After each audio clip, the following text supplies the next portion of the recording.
Thank you very much, Honorable Speaker. I also want to get to understand from a clarification from Honorable Mutuse on the assertion that you made on ground number,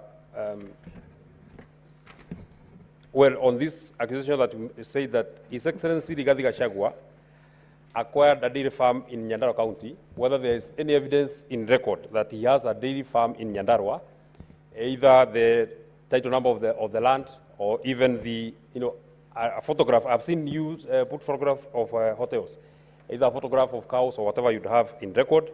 Number two, I would also want to know from the Honorable Mwengi Mutuse, on this matter that you say the people of Kenya feel that they have been left out, whether there is any evidence in record of people who have complained to the National Cohesion and Integration Commission, complaining against the conduct of the Deputy President in as far as the issues that you've raised. Finally, there is one property of the estate of Dirito Gachagua that is referred to as Kuruitu, and I think you have adduced the list of the directors. In your submissions, you said that the only one person who is an executor and is a beneficiary would be Deputy President Rigathi Gachagua. In that will, did you see that part of the people who are beneficiaries are the executors? So one of the three, or all the three executors are also beneficiaries. And in the regards to what you have adduced in the Kuruitu property, it is actually one of the executors, not the Deputy President, who actually bought that particular property. Senator Christella Sige. Thank you so much, Speaker. I'm very, very glad that the Bible has been cited, because I have a couple of verses of my own I would like to also start my contribution with. I take it to Proverbs 17, which I just read yesterday, in fact, Speaker, which say in 14 and 15. 14 says, starting a quarrel is like breaching a dam, so drop the matter before a dispute breaks out. 15, acquitting the guilty and condemning the innocent, the Lord detests them both. And I'd like to maybe insert, instead of the Lord, I would like to insert the Senate, detests them both, and we have a very upward hill task. My question goes to the witness.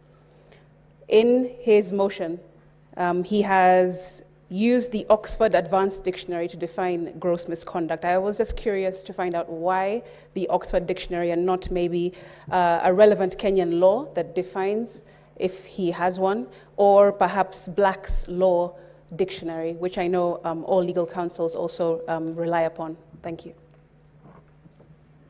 Senator Gataya, more fire.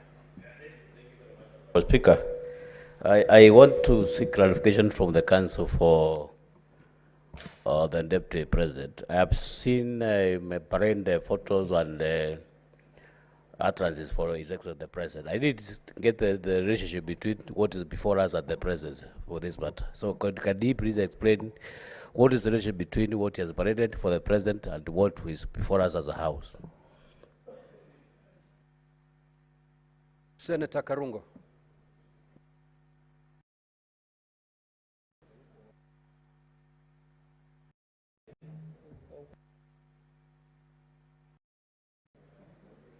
Thank you very much, Mr. Speaker. My questions directed to Mheshimiwa Mutuse. Welcome to the Senate, the upper house.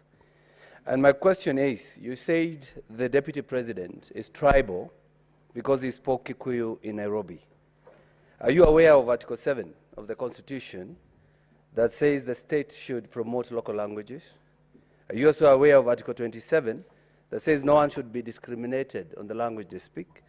Are you also aware of Article 44 of the Constitution that says that every person has the right to use the language of their choice? But again, would you make the same complaint if he spoke in sign language?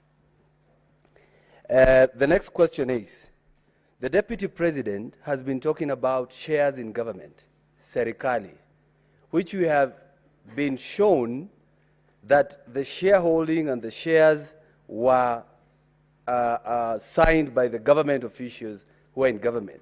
He never talked about the nation, which is Taifa, shareholding of the country. So I would want you to tell me whether you know the difference between the two. And lastly, You have given us a lot of documents, even bank statements, and even payment vouchers. I know you as Honorable Member of Parliament, not necessarily a government agency. How did you access these documents? Yet you know the Supreme Court of Kenya has indicated it is wrong to steal evidence or to unlawfully obtain evidence. We would want you to give us that indication. And also, you said the Deputy President was in a company of senators in Nairobi County. I was actually one of them. Kindly refer to Article 96 of the Constitution. Senator Moses Kajwang. Mr. Speaker, my clarification is on paragraph 47 on the charge sheet. The National Assembly alleges that the Deputy President has several proxy companies, and one of them is Agrobrick Investment Limited. In paragraph 48, the National Assembly alleges that Bhavika Nathalal Hirani is a proxy of His Excellency Rigathi Gachagua. Could the National Assembly provide some evidence, because ground 7 is framed as serious reasons to believe that the Deputy President has committed a crime? Could there be some evidence to convince the House that there could be reasons to believe so? Finally, on paragraph 74, the National Assembly alleges that the Deputy President has openly sabotaged the state's efforts in agriculture. Mr. Speaker, I'm a member of the Agriculture Committee, and I would be interested to get the evidence that there's been connivance, there's been cartelism, and there's been an association between the Deputy President with the cartels that have frustrated the development of the tea sector. Because the tea sector goes beyond the mountain, it goes all the way to Kisii and areas that neighbor Homa Bay County. And finally, which is this cooperative society whose name has been withheld? Could that information be provided to the Senate? Thank you, Mr. Speaker. Senator Robert.